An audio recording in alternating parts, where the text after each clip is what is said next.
This is Scott Welch, Muscle Insider Magazine. We are here live with the 2020 Miss Olympia, Andrea Shaw. How are you today?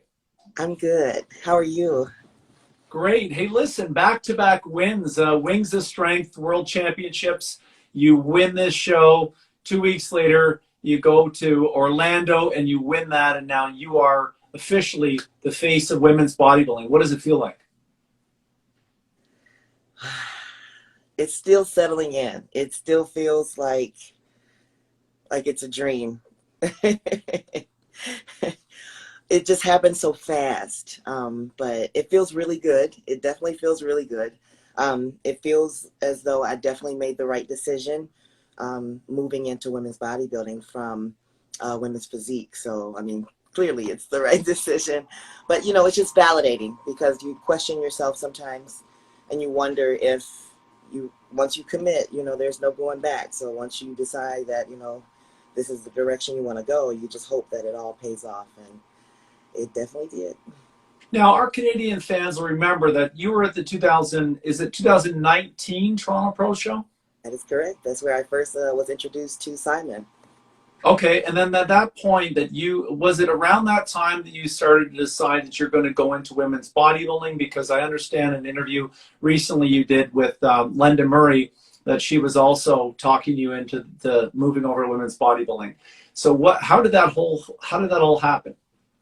Well, I guess rewinding just a little bit back to 2018, when at Nationals I got my pro card, and I had previously attempted to get my pro card before at the North Americans, and I missed it by one placing, but I was still very dense, so we still didn't have bodybuilding on the radar.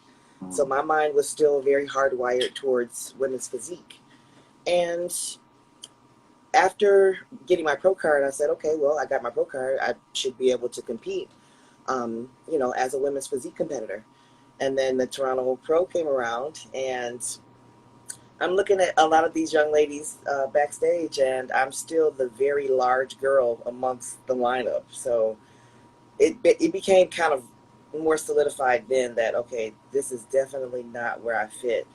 And I had it in the back of my mind, but when I got off stage, Linda and Alina were waiting for me off to the side, and they told me, we love your look. You just aren't in the right place.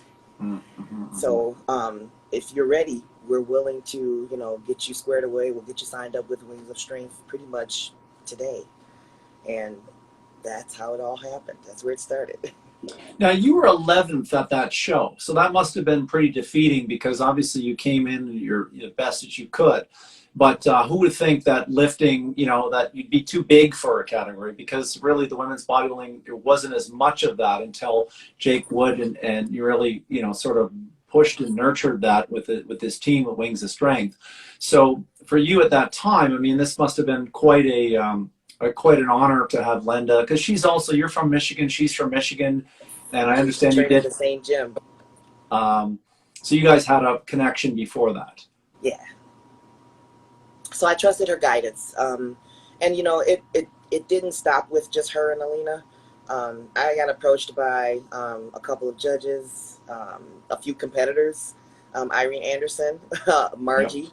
They both, pulled me to the side and said, okay, you are definitely ready to move into being with us because you don't belong there. So, just having them, to tell me that definitely helped me to, gather myself because it was very deflating. I thought for sure, I brought a really good package, and I did, right? But it was not the package best suited for women's physique because I mean I really really worked hard during that prep. But I tried to tell my coach, let's just shift gears.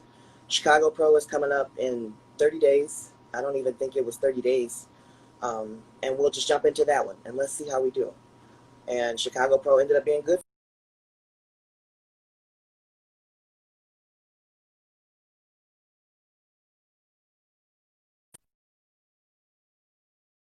Of the rising female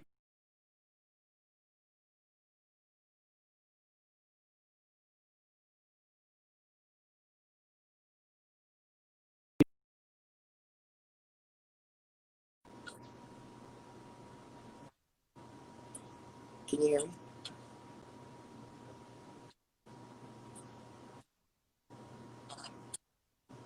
You know, that sort of happened with you. So that must have been a heck of an accomplishment for you at that time. For the Rising Phoenix? Yes, that's right.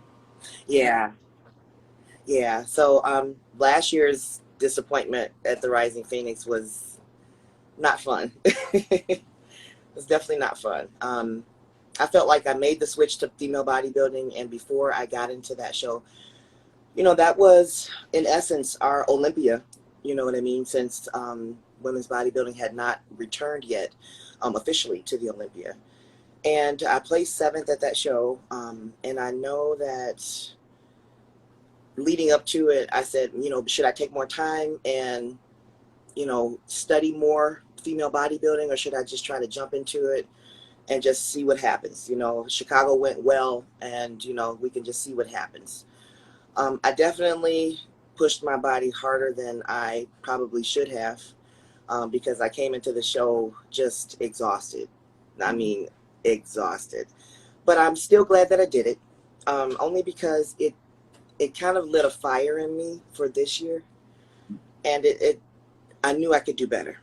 And so I set out this year to come back and redeem myself. And that was like my number one priority, aside from getting qualified for the Olympia. Yeah. Yeah. Okay, so now take us through winning that show. I watched the interview with you. You had obviously now thinking, okay, I have 2 weeks now to compete in the Olympia, which is the first time it's making a comeback. And Iris Kyle is obviously the defending 10-time champion who was scheduled at that time to be competing. Did you know at any time in those 2 weeks prior that she might not make it? No, we had no clue.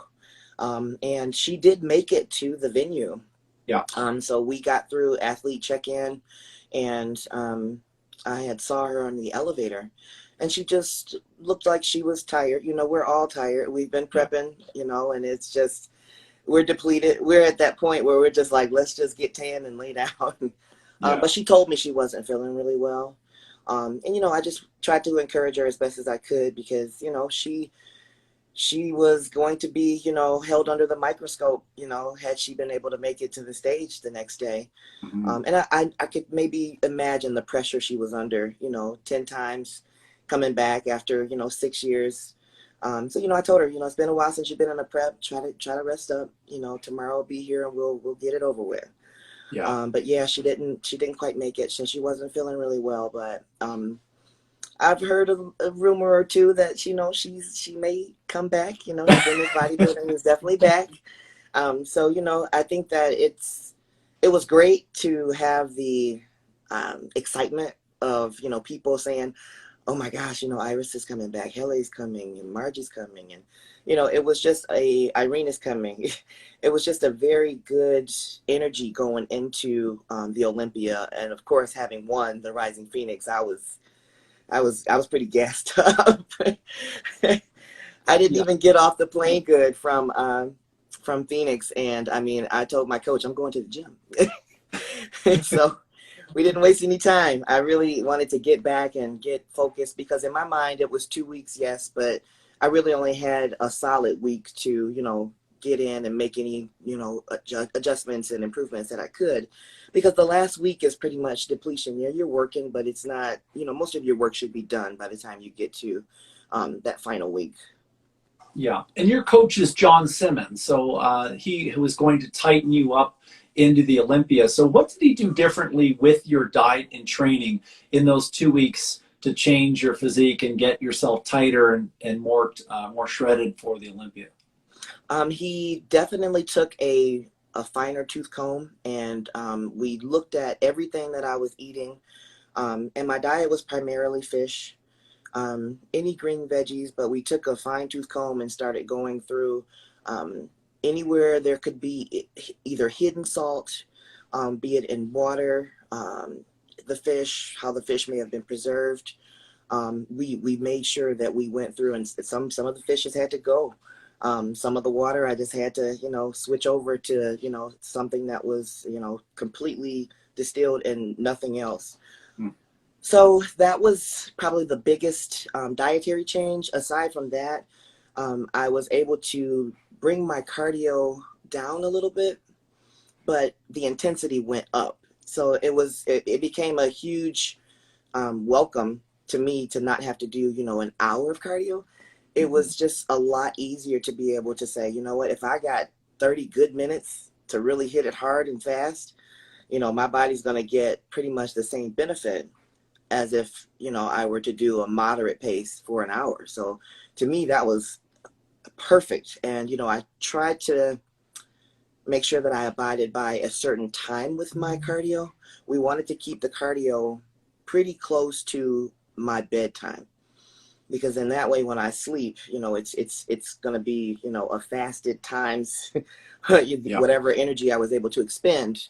And every morning I was able to wake up a little bit tighter, a little bit tighter, a little bit drier, going right up into the Olympia. I even remember I asked him, because the Hyatt was great. I mean, it was probably one of my favorite venues to date. But they had a plethora of equipment down there, and I spotted a stair mill, and I said, John, can I go in and get one last round of cardio in? And it's like 12 in the morning. I mean, I just, I had the energy. I was still feeling good. He started giving me carbs, of course, so I'm really feeling good. And he said, yeah, if you feel good, go for it. As long as you aren't hurting or aching anywhere and you feel good about it, do as much as you want. And I think it paid off, because normally I try to schedule photo shoots before the show, because, the posing kind of gets you just a little bit tighter. It's something that I found that definitely works, so that I didn't have that for the Olympia, because my nerves were just, I said, I got to focus on just the show, and then I'll do all my photo shoots after. But I having that not be where I normally put it, I said, okay, I just wanted to give that extra little bit of oomph that I felt like I was missing. So I was glad he was able to let me just go right into it and do as much cardio. I did cardio before we got on the plane. I mean, I was doing cardio pretty much as I could, because I knew the lifting was done, so I was just going to coast in, relax, do a little extra cardio, extra posing, and then just, let the chips fall where they may. Now, speaking of posing, I understand Cindy Gillen was your posing coach. Tell me about that. Oh, man. I really, really can't say enough about working with Sydney. Looking at her posing, right? Oh, yeah. She just flows so effortlessly, and it's beautiful. And I remember I messaged her and I said, okay, with female bodybuilding coming back to the Olympia, what is it that I want to bring to the stage that would be a signature of my own?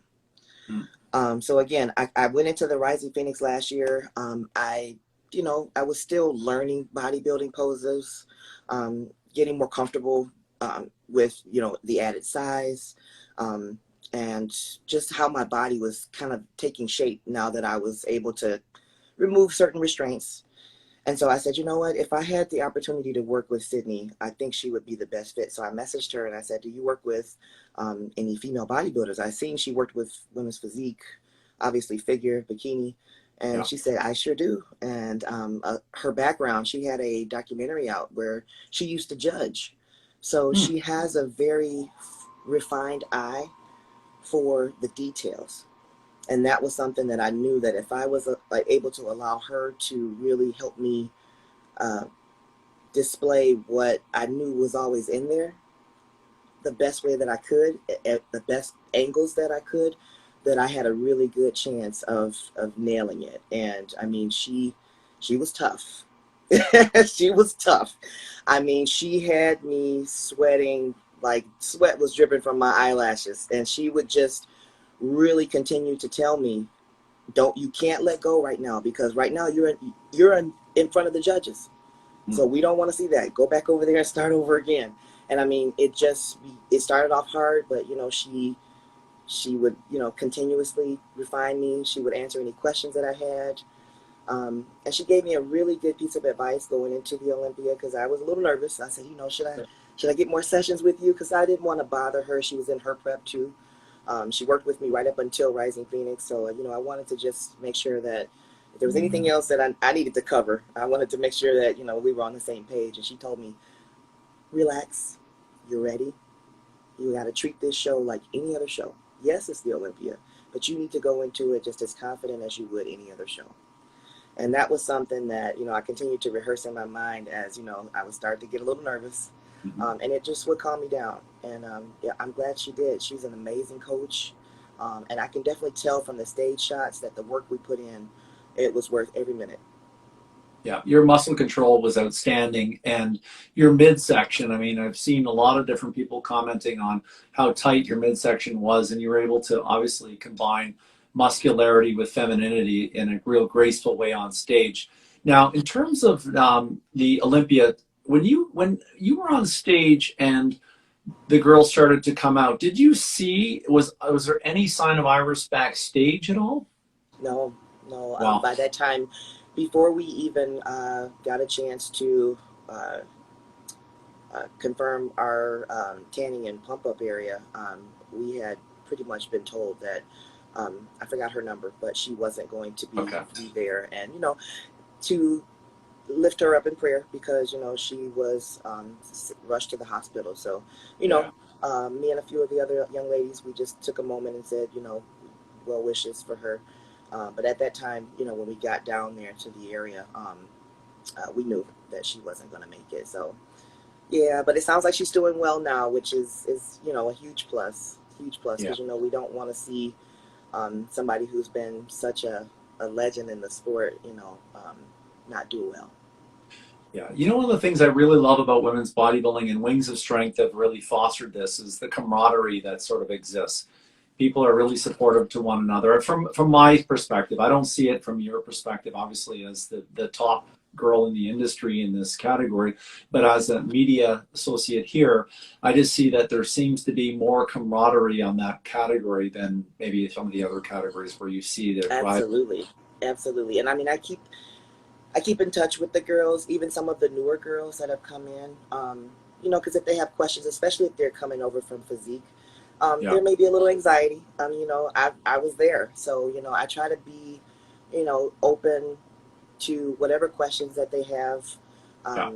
And I've talked with quite a few of them, and it's just having that mental shift Mhm. and to talk about it with somebody who's been there and done that. I hope to continue to be that for them. But I keep in touch with many of the ladies, either via text message or on social media, because Wings of Strength has so many shows, and we will come and work the booths, and you never know who you're going to be working with. And so, that's why I tell the girls, we still have to work together. I mean, regardless of how you may feel about somebody, this is still our sport, and we have to make sure that we display good sportsmanship, because we may be looked at a little more closely now that we have just returned.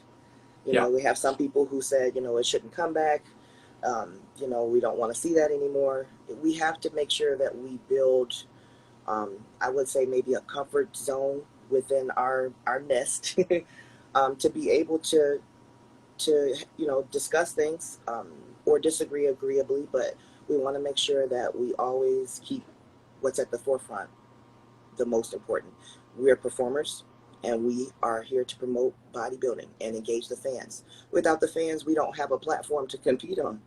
I mean, we have to be able to keep that as our focus. And I think Jake, after talking to Jake and the team a little bit, they really had a good game plan this year for pumping up the experience for the viewers, whether it was pay-per-view or those that were there in person. I mean, they really took the time to create a great experience, and I got a chance to meet some old fans and some new ones. So it was great, a great experience overall. Now, you are the face now of women's bodybuilding. What do you plan on doing to help promote that category in 2021? Now that this obviously, well, I mean, you're just coming off the show, but are you planning on doing some more shows competing, or are you going to sort of rest your body for the next Olympia? What's the plan? I'm definitely going to rest. My only two shows on the radar are going to be the Rising Phoenix for next year and the Olympia. I think that's going to be where I find, my efforts are going to be utilized best. the other young ladies need a chance to qualify. You Yeah. know, I'm qualified, so I'm definitely not going to. I may do some guest posing if invited, but you know, I definitely can focus my energy on getting ready for those two shows. And as many shows as Wings of Strength would like to have me at, I would like to go, because again, I love engaging the fans. I love being able to be there to support the girls, whether it's helping them adjust a suit. Is my tan okay? Can you help Sure. me with this? It's just it's about being there. It's about being in the mix and knowing, you know, that you can help if needed. You know, I don't care whether I'm selling T-shirts or signing pictures. It's just about being there, and I love seeing the energy, the vibe that we get when we can, you know, enjoy good bodybuilding. It's just it's my world. Well, listen, we're So really that's what I plan to do as far as Wings of Strength goes. Locally, John and I, along with a few of our other friends who own gyms, yeah, we'll do posing clinics for them. We want to make sure that we continue to promote the amateurs. It's not always about the pros, right? Every pro yeah, used to be an amateur. So I have a special heart for a lot of the amateurs that really have to, you know, knuckle down and go up against some pretty tough competition, especially at the national level. And, you know, they have to have that tenacity to keep going after it, because divisions like bikini, figure, women's physique, I mean, those divisions are stacked. And so being able to support the local athletes are definitely something that I want to continue to do with John. And we've been doing that for the last 3 years. So, you know, that part won't stop. Continuing to support some ladies that attend my group exercise classes. Um, I lost my job right before the Rising Phoenix. So, and it was a salary job. It was a pretty cushy job. I worked at a gym for a local hospital system, but having, you know, the restrictions now of COVID, I kind of had to go within to ask myself, you know, these ladies have been a part of my life for the last 3 years. What can I do to help them, you know, to stay on track or to encourage them? Because they would reach out, they would text. And I said, you know what, I'm going to put together a class for you girls, and I'll do it once a week. So when I'm in prep, you know, it can be a little tough to commit to more than once a week. yeah, But, you know, if you guys are willing to tune in and do it with me, then, you know, I'm going to give it a go as long as I can, and I'll communicate when I can. So I held it with it. And it actually, I believe, ended up not only helping them, but helping me. So, you know, because I always felt better after I worked out with them. And, you know, I'd get up the next morning and it'd be time to practice with Sydney. And I'm like, man, that workout was pretty good. I'm looking a little better, a little sharper today. So, you know, you discover those things that you can always kind of go back to when you're looking at how is it that I'm going to be able to make meaningful decisions that can positively impact others. So yeah. I want to continue to make that a huge priority, you know, for this year, because we don't know when the gyms will fully reopen here. Restaurants are closed again. It's just, you know, we're in the landscape of ever moving things with this pandemic. So I just have to continue to, you know, support the people who want to, maybe they don't want to compete. Maybe they just want to get healthy. Maybe they just want to lose 10 pounds. If I can help them or guide them, then I'm going to make myself available to do that. That's definitely more meaningful to me, considering, you know, I have now a much broader reach to be able to help. Yeah. Okay, so now how can fans follow you? I mean, I heard on the other interview that Instagram is the main platform. Have you expanded beyond that, or is that where fans should go to see more? Yeah, Instagram is definitely the best. I'm on Facebook, but I always go to the Instagram first. There we go. That's why It we're was just always yeah, it's easier. It's just an easier platform to me to go to. I love the stories, and it's the, you know, I like that part. It's just, yeah, Miss Pretty Muscle is where I'm at on Instagram. And make sure you spell the MZ, not MS. there We'll you go. save the MS for Miss Olympia. We'll include the hyperlink in the write up in Facebook and YouTube and all the places we put it. Andrea, thank you very much for your time today. Really appreciate it. You've shared some great insight here, and you're very deserving of the title. And we're really excited to see what you do in 2021 to help grow women's bodybuilding. Thank you very much for your time. Absolutely. Thank you so much. Happy New Okay. Year. Bye.